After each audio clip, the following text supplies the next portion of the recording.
zapravo sad obistinjuje.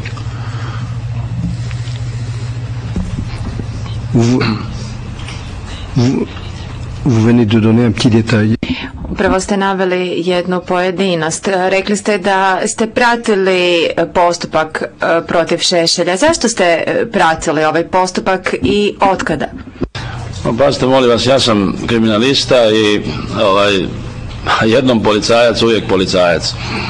Slažete se s time?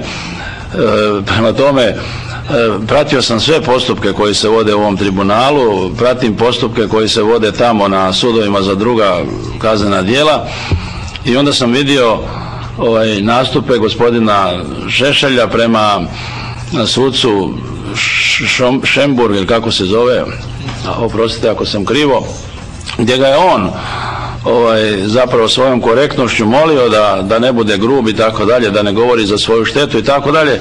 Prema tome, bilo mi je sve to interesantno i koliko sam mogao, uvijek sam htio i želio pročitati takvu informaciju iz tiska, preko medija i gdje je god to prezentirao. Ne samo u slučaju Šešelj, nego u svim drugim slučajevima.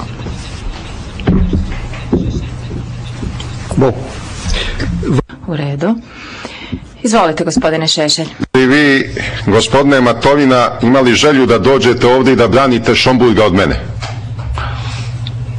Pa ne, nisam... Jeste li se sažalili nad pozicijom Šomburga koga sam ja tako grubo napao?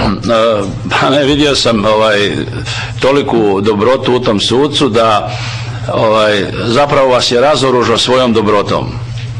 I ja sam sad razoružan. I ja ovako jadan razoružan moram vas da ispitujem. A vi Hrvati ste inače 1000 godina opčinjeni nemačkom dobrotom, je li tako? Pa pazite, dobrota je nešto što je Božja milost. Da. Valjda je imate i vi. Ja nikad takvu vrstu dobrote nisam imao. I ne daj Bože da je steknem nekada. Ali da se mi vratimo na ovo što je predmet naše rasprave. Vi, dakle, imate pripremni razgovor sa tužilaštvom.